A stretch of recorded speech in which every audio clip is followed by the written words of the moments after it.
Hello guys, my name is Noah Fitzgerald and I'm here to tell you guys about the 2020 Ford Raptor. Now I noticed that many of the vehicles that I put out are current auto reviews, but I'm doing one that's a little special. I'm taking it back a generation with the 2020 Ford Raptor, which happens to be of the second generation of the Ford F-150 Raptor. Now this second generation was put out from, I believe, 2017 to 2020. So for a 3-year model run, you had the Ford F-150 Raptor. Now the F-150 Raptor is sort of the Baja version, the more off-road capable version of the F-150, and many people took to the liking of it. It was one of the only trucks of its kind, and it was a very powerful, very wide, off-road capable truck. Now it started with the first generation, which ended in 2014, and you didn't get a new one, I believe, until 2017. I may be wrong about that. I know that other new generation came out in 2015, but I believe the Raptor came out in 2017, a few years prior. Now, powering this is a 3.5 liter twin turbo EcoBoost V6, putting out 450 horsepower and 510 pound-feet of torque. That's up over the 400 that was made in the regular Raptor, so you're up 50 horsepower and quite a bit of torque. That is matched to a Ford's 10-speed automatic transmission, which is different from the first gen Raptor, which only came with a 6-speed automatic. You also get selectable 4-wheel drive, 2-speed transfer case, the lot that you get in almost every single 4-wheel drive truck.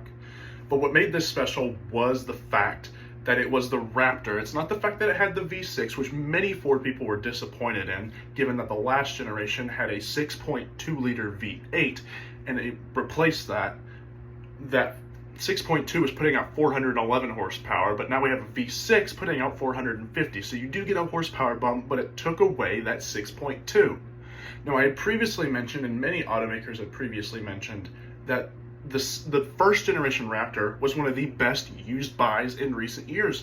Prices were starting to get really low on them, and it was really starting to get affordable to buy one. And now that we are in 2024, we're starting to see that these second generation Raptors ending in 2020 are starting to get the same way as the previous gen Raptors, as the first gen Raptors are starting to get cheap. And that is what I think this video is going to be all about: an affordable used truck. Now on the exterior of this second generation Raptor, you notice that it does share quite a bit of design language with the standard F-150, and that's to be expected. The Raptor is just a trim of the F-150, so for them to completely change the styling on it would be kind of different. However, there is plenty of things that differ the Raptor from the standard F-150. Go ahead, you're looking at the front, you see full LED headlights with LED DRLs and headlights, and of course turn signals. They're the same headlights that are used in the regular F-150. However, these have orange DRLs and they have dark blacked out insides. So it is a kind of setting up a different look than the normal F-150. They're the same type of headlights you would get in, say, like a Platinum or a high-end Lariat. However, they are blacked out and they look absolutely fantastic.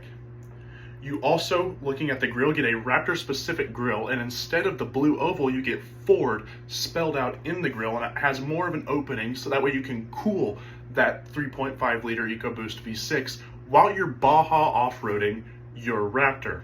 Below that, you notice that on the bumper, it is a metal bumper that has cutouts for the wheels, so that way you get a better approach angle whenever you are off-roading or jumping your Raptor. You do have the capability to do that. Moving on to the side, of course, same design profile as the F-150. You get 35-inch tires on, I believe, 16-inch wheels. 16s or 18s, something. But you get the highlight of the Raptor, and that is the Fox shocks. The Fox shocks are Baja, high-duty, off-road shocks, so that way you can go really high, you can jump this Raptor and feel confident that nothing's going to happen to it because you have these upgraded Fox shocks that will keep you not only comfortable, but safe when you're high-speed off-roading this Ford Raptor, which is what its intended purpose is, and I think that's really cool. Throughout the whole entire truck, you'll notice that if you take a look at the regular F-150 and then compare it to the Raptor, it has a wide body kit.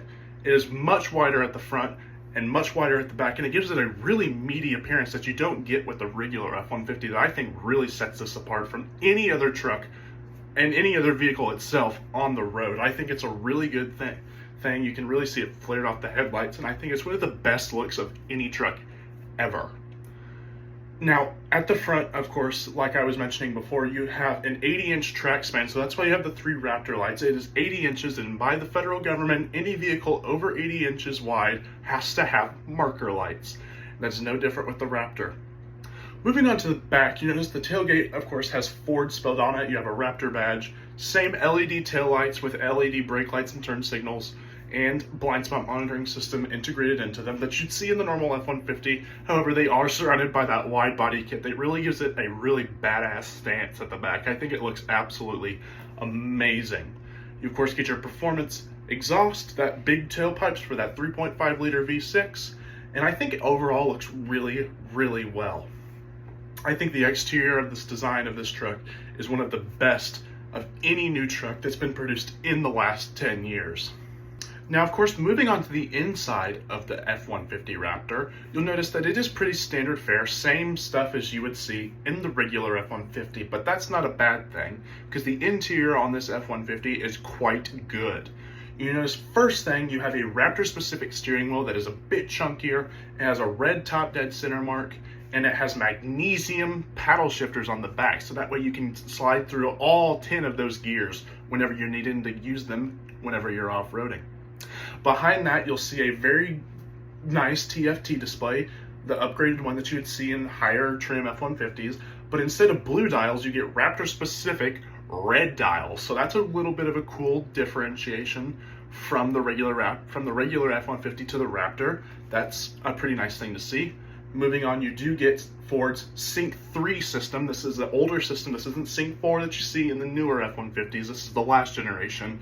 But it has Apple CarPlay. I don't believe it has Android Auto, but it does have Apple CarPlay, so that's a good plus going for it. In a 4-year-old truck, you get Apple CarPlay, a good infotainment.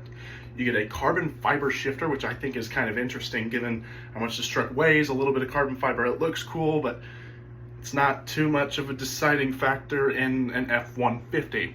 Now, of course, you do get heated and ventilated chairs. These are Recaro seats, so they are meant to hold you in while you're going off-road high speed, and I think that's really cool to see. Of course, you do get a heated steering wheel as well. You get a panoramic sunroof so you can see everything going on above you, and you get a Bang & Olufsen sound system, which is kind of different. It's not the Bose and the Chevy, and it's not the Harman Kardon and the Dodge, but it is a really, really, really good high-end Bang & Olufsen sound system. And I think that's something that all F-150 owners, especially Raptor owners, will appreciate. And I think from a standpoint, there are some cheaper plastics in this interior, but that's okay. You're still in a truck. It's okay to have some plastics in a truck because most people use their truck for stuff, and you can still use this Raptor for stuff. And I think having plastics is pretty nice because it's easier to clean down. If you get it muddy, it's easier to clean down than, say, a leather dashboard. So overall, I think the interior on this F-150 Raptor is really, really good, and I would not downfall it for anything. Though other people in the market have a little bit of a better interior, I think that is no reason to knock this F-150 Raptor. I think they really did a fantastic job with the interior of this truck. Overall, I think the F-150 Raptor, the second generation, is one of the best used truck buys on the market today. Being that you can find an average one, even 2020s, anywhere from the 2017 to the 2020, the average market price for them right now is $37,000. Now, mind you, just a few years back in 2020, when they were trying to sell these trucks brand new, they were selling for over sticker upwards of $100,000. And now, 4 years later, anywhere from 4 to 7 years later, they are worth $37,000. That's an average asking price for a brand new Raptor with a few miles on it, but it's still a used truck at 37 grand. You're getting a Raptor. I think that is one of the best used buys on the market today, given the interior standpoint, the off-road chops, and the looks, and the luxuries of this truck. I think $37,000, being that I just made a video on the Elantra N, that is a compact sports sedan that costs $37,000, and you can buy a F-150 Raptor for the same price, I think is absolutely astonishing. I think depreciation has really kind of hit this truck on the head, so I feel sorry for the people who do own them, but I think it's a great time to get in to buy one now.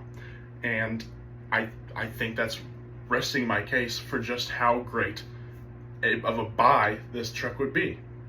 My name is Noah Fitzgerald. Thank you guys for taking the time to watch this video, and I'll see you guys in the next one. Bye for now.